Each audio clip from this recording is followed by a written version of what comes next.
All right, guys, we're back at it again. Let me lift the camera. So again, I went another set of bars. That's the final setup, man. Those spiked risers with the buckhorns. That's the final call until I change my mind again. All right, so we're gonna work on the fender here in a minute, but I wanna go ahead and start and dry fit. I've got my running boards.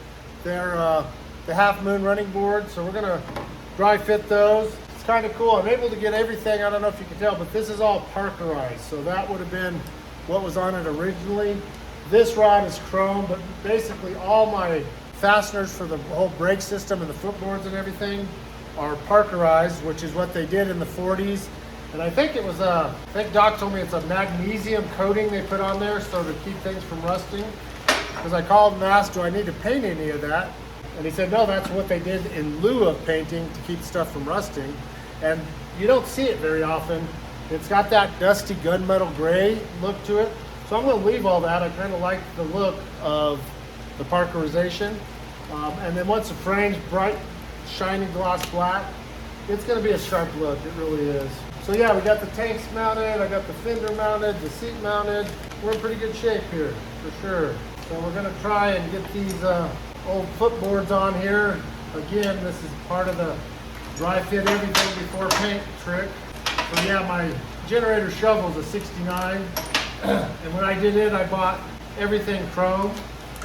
So it's the same kit, but if you see that Parkerized stuff, it's just kind of like a bluing on a rifle or a gunmetal gray.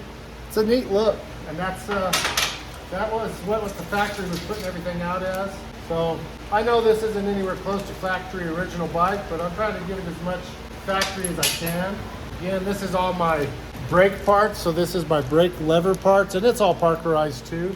So we'll leave that off. So that hooks onto here. This is all mechanical. So that's your mechanical brake switch that just completes your circuit for your back brake light, and the little tab that slides on here, the wing nut. One piece at a time. We're going to make this bike an actual riding motorcycle here before too long. Let's see, we got that on there. And then I got to figure out the right side and the left side. So the right side should have, okay. We got the right side, shorty goes to the front. Okay, we gotta take this chingadere off here, put that in there. We'll worry about clearance issues as we go.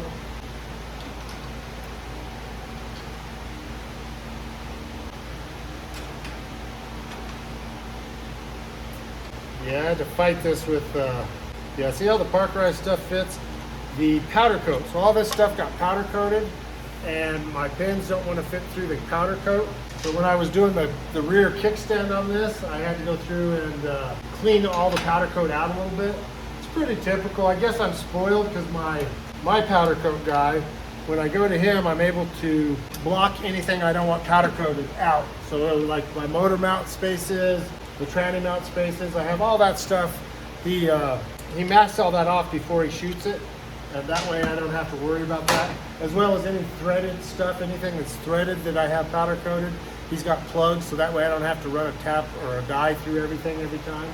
So I'm gonna go ahead and dig out the right drill bit. I'm gonna kind of kiss these powder coat edges, and I'll do that off film because that's boring stuff, and then we'll go ahead and see if we can't get these all mounted in.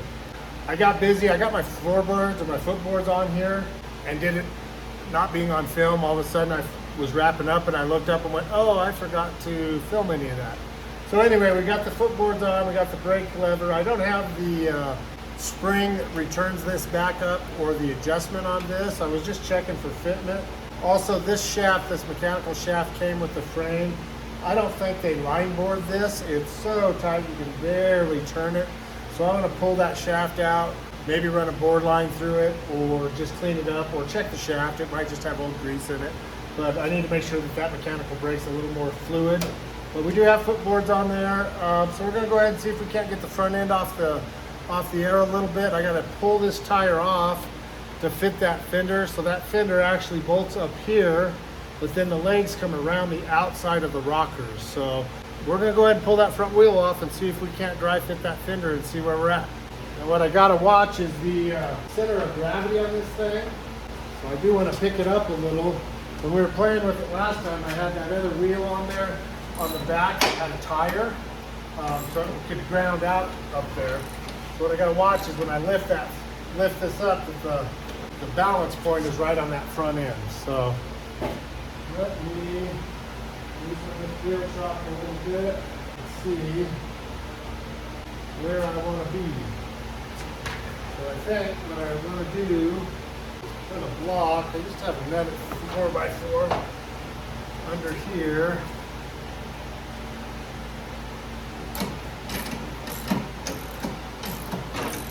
There, so that holds the back end reasonably solid, where I can get this lift up here towards the front a little more. And my plan is to basically just pick the front up and leave the back centered over here. And looky there.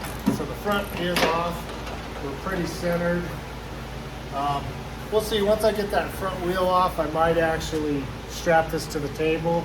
I don't have a lot of weight. She's pretty solid, but I don't want to flip it off this bench either. So let's get the wheel off first and we'll go from there. Good, try not to lose parts, fasteners, washers, so forth. All right.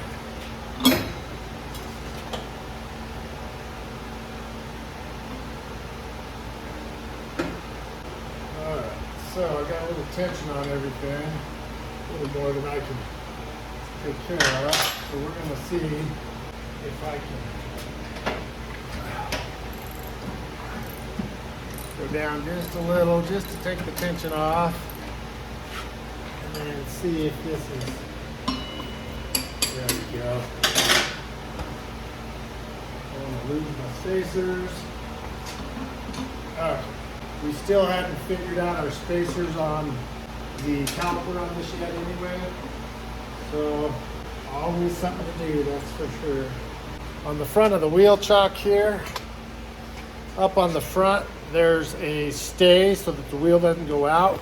What I got to do is I got to knock that out because I want to take the wheel out that way. Unfortunately, the little pin that's in there is wedged in. I can't get her to move. So I think we're more or less in frame. We're going to go ahead and pull this wheel out. And to do that, we got to open this chock up enough. Okay.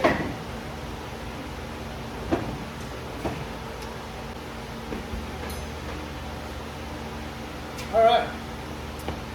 If you guys look, I've got to figure out how to get a stud on here for this fender. But before I do that, I'm going to have to get some hardware for up here to hang the fender, get it snug down, and then I'm going to have to center these out and hope that I can drill and tap those without beating them up too bad. I also don't know what my width is on this, so we're fixing to do some search and destroy here. Let me get a couple bolts from top.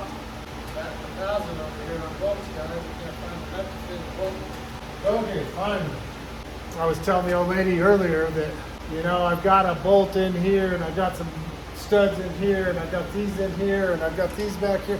I got bolts everywhere that I'm just sticking in a hole, and they're the right diameter and more or less the right length on most of it, but I'm gonna have to go spend several $100s just in fasteners, bolts, washers, nuts, because I don't want a bunch of oddball, mismatched, half stripped, you know. I always put new washers on everything, but most of this is going to need all new bolts, all new washers on both sides, nylock nuts where I can. So yeah, it's going to get expensive.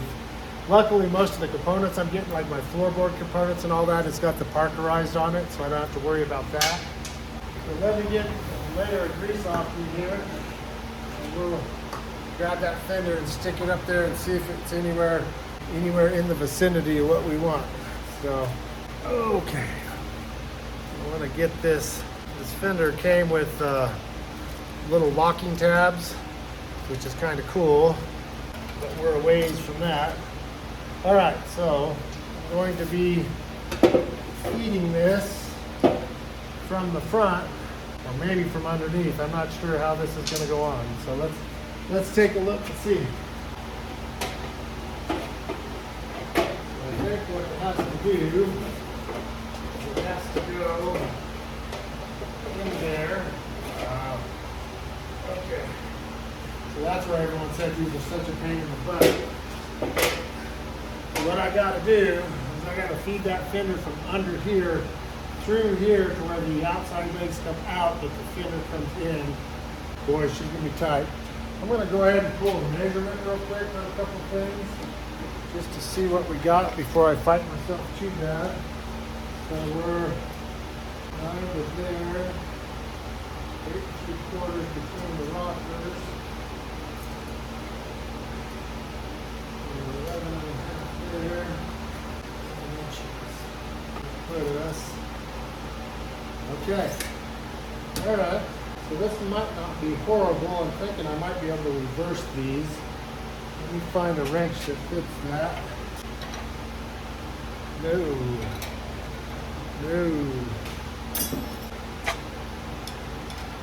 Okay, so we're maybe 1 inch. I guess we're going sockets, guys. Let's see. So we're 1 inch on the inside.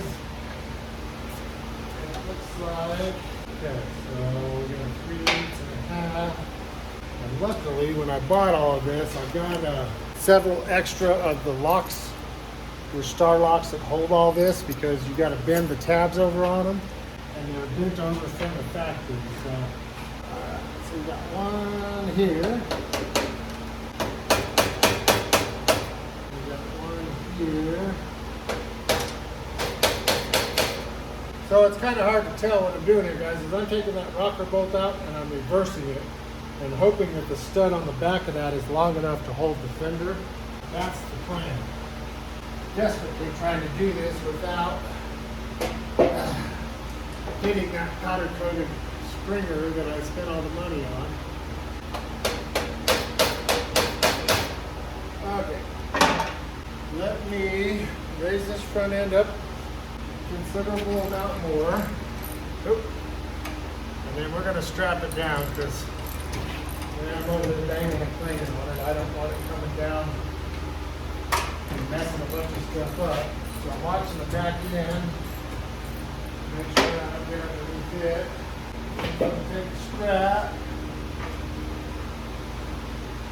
right through there.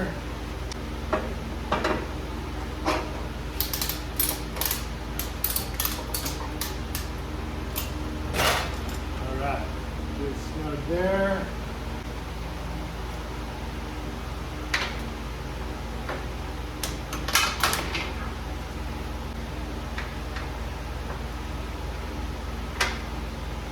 Just long enough. Okay, so we got that in there. She can't come off of there. Okay, so we got that one and that one. Now we got to get the opposing two.